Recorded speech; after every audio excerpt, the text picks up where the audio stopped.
Olá, sejam todos e todas bem-vindos e bem-vindas. Vou dar continuidade ao vídeo que eu estou realizando, trabalho que foi pedido pelo meu amigo Junho. Forte abraço virtual aí, Junho. Você, seus amigos, quem você puder ajudar também, passar a informação aí, talvez esse vídeo estimule eles ao estudo. É de grande importância, então, o conhecimento da história do nosso país, principalmente na formação cidadã. Isso serve para todos os campos, todas as profissões, todas as pessoas, todos os nossos cidadãos.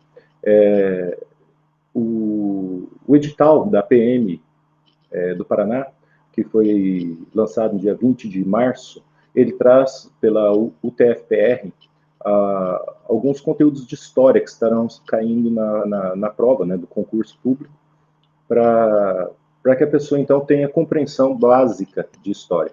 Então, nós vamos dar continuidade aqui ao que eu estava tratando na aula anterior, que eu falei sobre Brasil colônia e Brasil império. Nessa aula, então, vamos falar sobre Brasil república.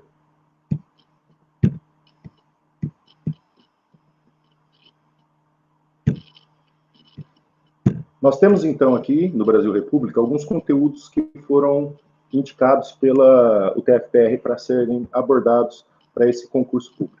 A implantação do regime republicano e conflitos sociais, a guerra do contestado, política oligárquica e coronelismo, a era Vargas, Estado, Trabalho e Cultura, o golpe civil-militar de 1964, movimentos de resistência à ditadura, a abertura política, a nova república e as características do Estado democrático de direito estabelecidos na Constituição de 1988, cidadania e movimentos sociais, a questão da desigualdade e da inclusão social, a democracia e o papel das instituições de segurança pública.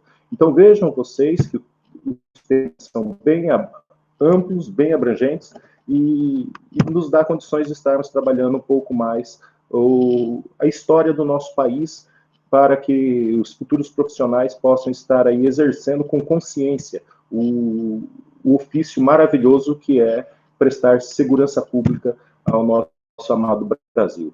Então, aqui nós temos uma imagem que retrata a proclamação da República no dia 15 de novembro de 1889.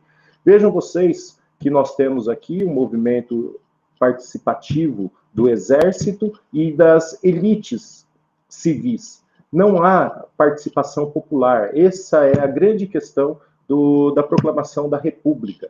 Então, a República Velha, como é chamado, vai de 1889 até 1930. Foi uma proclamação ou um golpe? Foi um golpe dado pelos militares em cima da Constituição de 1824, que trazia o poder moderador, que dava à família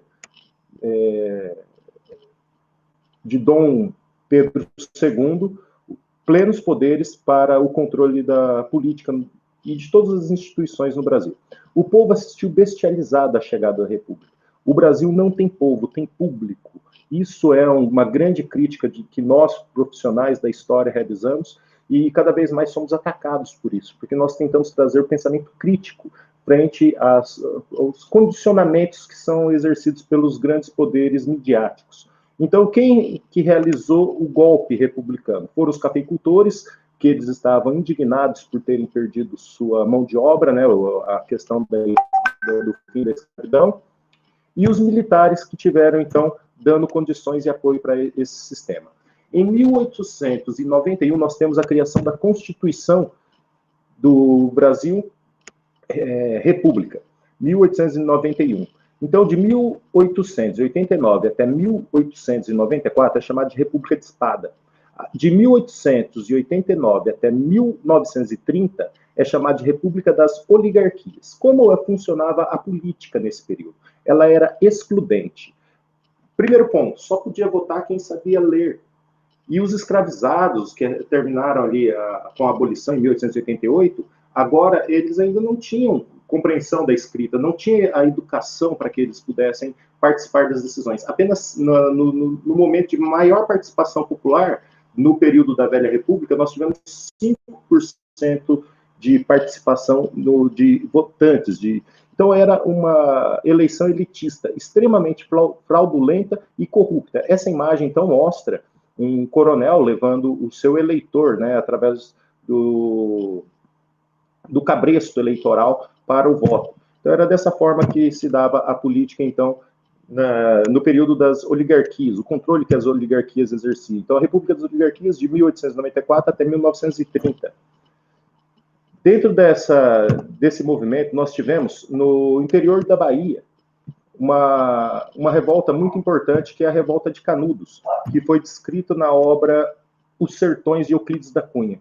Então, Euclides da Cunha escreveu um livro chamado Sertões, que traz referência a um povo que vivia no interior da Bahia. Eles viviam sem o controle do coronel. O exército brasileiro, então, foi chamado para ir lá e realmente realizar um massacre, né, o massacre de Canudos, que foi uma forma encontrada pelas elites de utilizar do Estado brasileiro, humilhando, de certa forma, o nosso exército, por colocá-lo contra o povo, um povo humilde que queria viver livre do controle que os coronéis exerciam.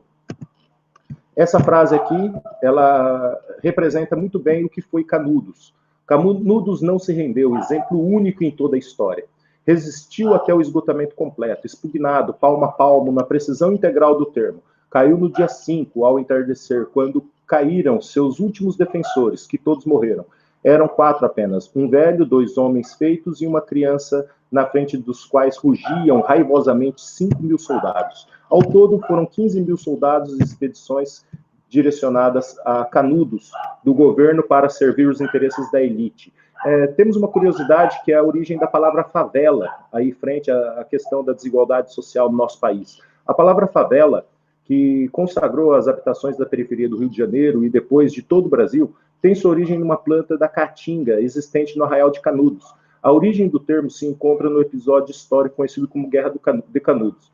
A cidadela de Canudos foi construída junto a alguns morros, entre eles o Morro da Favela, assim batizado em virtude de uma planta chamada de favela. Então, esses favos que essa planta tinha, deu esse nome ao morro. Alguns dos soldados que foram para a guerra, ao regressarem ao Rio de Janeiro, em 1897, deixaram de receber o soldo, instalando-se em construções provisórias erguidas sobre o Morro da Providência. O local passou, então, a ser designado popularmente Morro da Favela, em referência à favela original. O nome favela ficou conhecido até a década de 20.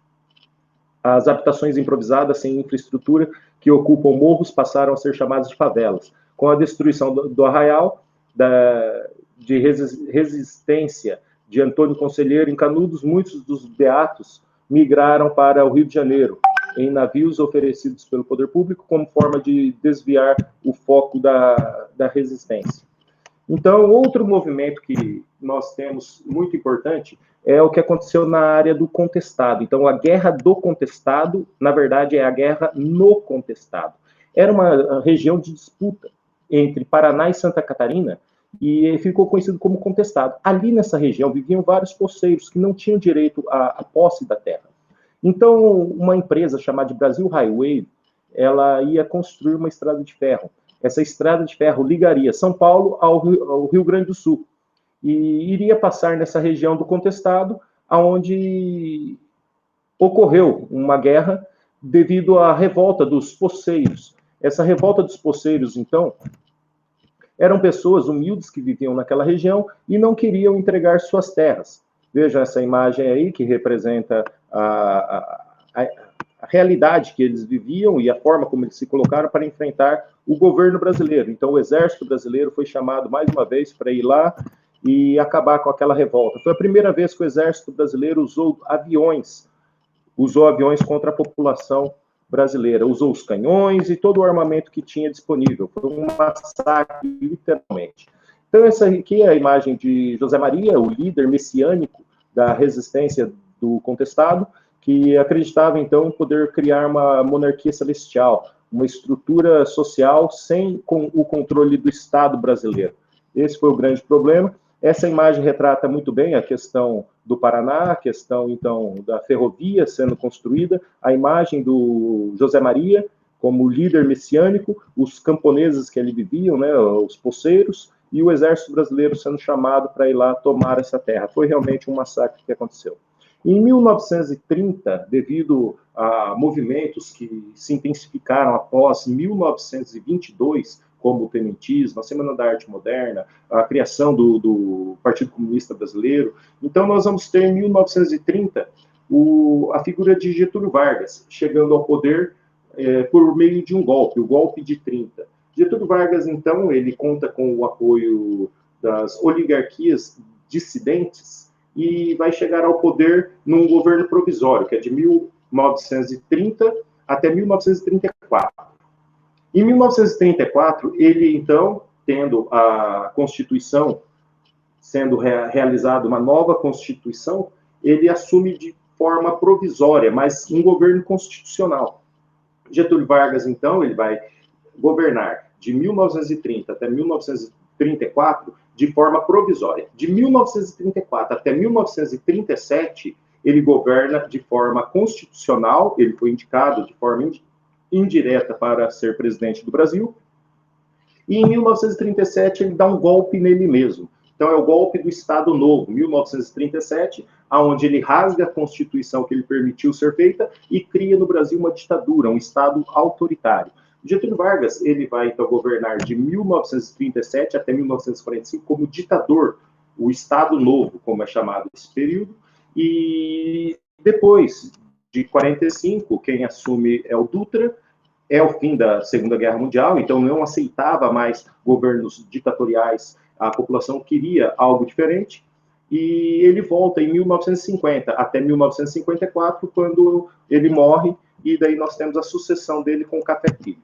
Então, o Estado Novo, de 37 até 45, ele foi fruto, então, da crise de 29, uma crise econômica que aconteceu nos Estados Unidos, a América com tendências totalitárias, vários países, então, em curso populista, né, a ideia do populismo, muito presente no Brasil na atualidade, até mesmo beirando fanatismo, como nós estamos vivendo, o controle econômico do Estado, controlando todas as relações econômicas, ele, então, vai criar a legislação trabalhista, deixou muito popular. Então, o populismo dele tem a sua base na questão da criação da CLT, as leis trabalhistas. Então, o Estado Novo, ele não tinha 3 poderes, ele simplesmente governava sem os direitos civis, é uma ditadura. E aí ele criou, né, a nova Constituição do Chico Ciência, de 1937, apelidada de Polaca. Na cultura, no campo cultural, o rádio ganhou grande importância no Brasil a partir dos anos 30. Havia concursos de calouros, programas de auditório, novelas, a eleição da rainha do rádio. Em 1938, inaugurou o programa oficial, A Hora do Brasil, controlado pelo DIP. DIP seria o Departamento de Imprensa e Propaganda do Getúlio Vargas, que garantia, então, a censura a todos os outros órgãos que pudessem criticar o governo. Depois da morte de Vargas, que teve um desenvolvimento nacionalista na sua política, nós tivemos o governo JK. JK vai fazer a meta, o plano de metas, 50 anos em 5, com a criação de Brasília. Ele vai abrir a economia brasileira, vai ser um entreguista, como ficou conhecido na história. Depois dele, nós vamos ter o Jânio Quadros. Jânio Quadros vem com o slogan de varre, varre, vassourinha, para acabar com a corrupção do governo do JK. Ninguém aguentava mais a miséria que a população estava vivendo. Até que chegamos ao governo do Jango. Jânio Quadros, ele governou por 7 meses apenas o Brasil. Ele renunciou e quem assumiu foi o João Goulart, Jango. Jango vinha com propostas de lutas sociais no Brasil, buscando, então, trazer melhorias sociais. E, lógico, sempre que fala de melhorias sociais, a elite se descabela e vem dizendo que é o comunismo isso. Não, não é comunismo. As lutas sociais, os direitos sociais, são construções e fruto de uma estrutura própria da democracia, que é a busca por melhores condições de vida. As pessoas, elas criam estereótipos sem nem saber o que representa. Então, essas lutas sociais no Brasil deram conquistas importantes, como, por exemplo, o 13º salário. A hora que João Goulart assinou a lei do 13º salário, foi o caos. E o que é o 13º salário? O 13º salário nada mais é do que todo mês nós recebemos um salário, o trabalhador recebe um salário, e isso garantido pela CLT. Entretanto, tem meses que tem mais que 4 semanas. Por exemplo, fevereiro tem 4 semanas. Janeiro, você tem 28 dias mais 2. Então, tem 2 dias que sobram em janeiro, que são dias que você trabalha e que você não recebe. Fevereiro dá certinho, 4 semanas. Os Estados Unidos, por exemplo, lá você recebe por semana. Aqui no Brasil, não, você recebe por mês. Entretanto, os meses, eles variam. Então, março, abril, maio, se você pegar todos esses dias que sobram, que você trabalhou e não recebeu, vai dar o 13º salário. Então, o 13º salário não é um direito dado pelo patrão, é o que o trabalhador realizou e o patrão vai ter que pagar. Só que, em vez dele pagar na época certa, contribuindo para manter o equilíbrio do salário por mês, ele paga, então, no final do ano, na alíquota, né, na cota do 13º salário. Isso levou a população, na época, a criticar muito o governo, dizendo, então, frases como essa: o Brasil não será uma nova Cuba. A ideia do povo brasileiro sempre fraca, sem saber o que estava falando, e uma forma de atacar qualquer um é chamar de comunista. Você é comunista. A pessoa nem sabe o que é o comunismo. Dentro de movimentos sociais, lutas sociais, direitos, conquistas, o trabalhador, esse é o princípio. Chegamos, então, dentro desse movimento, ao golpe de 64. Então, foi um movimento civil e militar. As elites não estavam contentes com o governo, principalmente por causa do direito ao 13º salário. Isso levou, então, os militares a saírem das casernas e, por fim, tomarem o poder no nosso país. Durou 21 anos o governo que os militares exerceram. E aí fica a grande pergunta, né? A quantidade de mortos. Cadê os corpos? O Estado de Direito. Não, nós vivemos um estado de exceção. E o governo sempre querendo trazer uma certa legitimidade ao que estava sendo realizado. Então, toda a violência que foi empregada, isso aí gerou uma consequência muito intensa na sociedade que nós vivemos atualmente. Você olha um bombeiro e você vê ele fardado e tem todo o respeito pela autoridade que está ali presente. Você vê um policial, você tem receio que ele possa abusar da autoridade. Então, tanto ele sabe que, se ele abusar da autoridade, não terá grandes consequências, como a população sabe que ele pode utilizar dessa autoridade dele. Então, houve um movimento para terminar a ditadura militar, o movimento das diretas já. Entretanto, esse movimento não foi bem sucedido. Por 22 votos, a emenda Dante de Oliveira não foi aprovada. E as eleições não foram diretas, foram eleições indiretas que levaram o governo, então, ao poder, levaram o José Sarney. José Sarney, estando no poder, o Brasil volta a ser um Estado democrático de direito, a partir de 1985. Então, de 1964 até 1985, o Brasil viveu uma ditadura realmente sanguinária, que todos aqueles que enfrentavam ela de uma forma ou de outra, acabavam, então, sendo censurados. E aí, imaginem as formas de se censurar as pessoas, né? O Estado Democrático de Direito, então, ele volta com a criação da Constituição, a Constituição de 1988. Então, ela é consolidada após longo período de abertura política, a necessária após o fim do milagre econômico. Ruiu, pois o crescimento não foi acompanhado do desenvolvimento. Então, o milagre econômico foi o quê? O governo brasileiro nunca cresceu tanto. Foi realmente um milagre. Mas como? Pegando dinheiro emprestado, endividando. Boa parte da nossa dívida, ela é fruto, então, desse milagre econômico. É fácil você conseguir ostentar crescimento se você pega dinheiro emprestado. Uma hora vai ter que pagar. Então, nós passamos aí a questão do governo Tancredo Neves, José Sarney, e o movimento das diretas já, até a criação da Constituição Cidadã. A Constituição Cidadã, então, ela traz no seu artigo 5º que todos são iguais perante a lei, sem distinção de qualquer natureza, garantindo-se aos brasileiros e aos estrangeiros residentes no país a inviolabilidade do direito à vida, à liberdade e à igualdade, à segurança e à propriedade nos seguintes termos. A Constituição, então, é apelidada de Constituição Cidadã e ela traz grandes avanços nas conquistas de direitos e cidadania no Brasil. Então, somente no final da década de 20, algumas pequenas conquistas foram alcançadas, como o direito de organização e manifestação, de escolha do trabalho e de greve. Os direitos sociais eram quase inexistentes durante o período imperial e a República Velha. a assistência social estava nas mãos das irmandades religiosas ou de sociedades de auxílio mútuo organizadas por leigos. O Estado não se envolvia nessas questões. No governo de Getúlio Vargas, de 30 a 45 e de 50 a 54, colocaram-se em práticas as reformas trabalhistas no Brasil. O primeiro ato desses foi a criação, então, do Ministério do Trabalho e a questão da criação da CLT, em 1943, ainda no período do governo Vargas, da ditadura de Vargas, que continua vigente, entretanto, com muitas mudanças que foram propostas após ali o governo Temer, o governo Bolsonaro. Então, a Constituição Cidadã, de 1988, garantiu pela primeira vez a plenitude dos direitos civis, políticos e sociais no Brasil, na chamada Constituição Cidadã. Os direitos humanos estão acima do Estado e legalmente definidos. No entanto, para que os direitos humanos sejam respeitados, muita luta ainda será necessária. Então, a Constituição Cidadã foi um avanço na história do nosso país, dos direitos individuais, dos direitos humanos, dos direitos civis.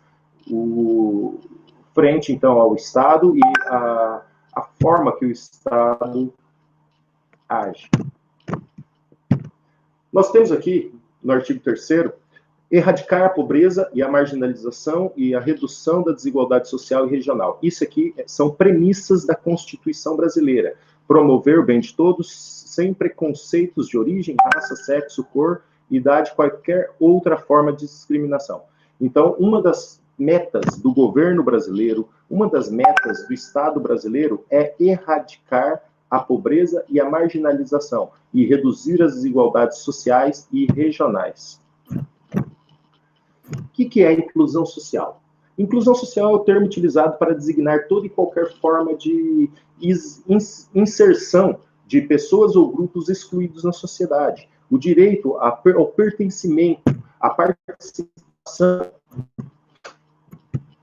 E aqui, chegando ao fim, a questão de órgãos da segurança pública. Então, órgãos da segurança pública temos organizadas e mantidas pela União e subordinadas aos governos, a questão do Distrito Federal. Então, a Polícia Federal, a Polícia Rodoviária Federal, a Polícia Ferroviária Federal, elas são mantidas pela União. Já as do Estado são a Polícia Civil, funções de polícia jurídica e apuração de infrações penais, exceto cometidas por militares, esses são investigados pela Justiça Militar. Nós temos aí o cargo que vocês estão pretendendo, né, o Polícia Militar, que seria a polícia ostensiva e preservação da ordem pública, e a questão também dos bombeiros, execução da atividade de defesa civil, atuam também em caso de desastres naturais como enchentes.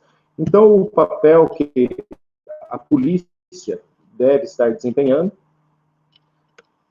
a serviço, então, dos interesses do governo. Essa é uma questão muito importante e tem causado muita polêmica, a questão da desmilitarização da polícia. O problema da militarização da polícia é que não são cargos que a pessoa vai ascendendo e no topo das decisões da hierarquia militar, nós encontramos cargos de confiança de governo. Então, a polícia ela acaba se tornando uma extensão dos interesses do governo que está no controle da sociedade. Então, isso é um problema muito sério, uma discussão muito tensa, que é a desmilitarização da polícia, que nós temos que estar acompanhando. Então, 70% dos brasileiros não confiam na polícia. Confiam ou não? Confio. Essa é uma realidade que nós vivemos no nosso país. A forma como o Estado exerce a repressão sobre a população, e a população não vê com bons olhos esse papel desempenhado por profissionais que deveriam ser mais respeitados, mais qualificados, para que finalmente termos o respeito que essa instituição merece. A Polícia Militar do Paraná, os trabalhadores da Polícia Militar, todo o respeito que nós temos que ter por esses trabalhadores que às vezes colocam sua vida em risco pensando no bem do próximo. Então, que vocês encerrem aqui essa aula, esse encontro que eu estou trazendo para vocês, pensando sobre a importância da instituição, saber o que a instituição representa, conhecer um pouco mais sobre a história do nosso país, a história do nosso Estado, e compreendendo um pouco mais sobre o direito do indivíduo, do cidadão, que deve ser respeitado. E para terminar, eu deixo aqui uma imagem que eu gostei demais, que traz todo o sentimento que eu gostaria que vocês levassem. Então, o sonho de uma criança, os policiais estão ali presentes, a ideia de uma sociedade melhor, né? A imagem do Papai Noel representando esse sentimento. Bom, pessoal, então, por um momento era isso que eu queria deixar para vocês, falar com vocês. Espero ter ajudado um pouco a estimular vocês na questão do estudo. Espero que vocês façam uma boa prova, que vocês continuem os estudos, não é simplesmente esse vídeo que vai dar condições para vocês estarem fazendo uma prova no nível que vocês vão estar enfrentando aí, e muito sucesso na vida. Forte abraço a todos.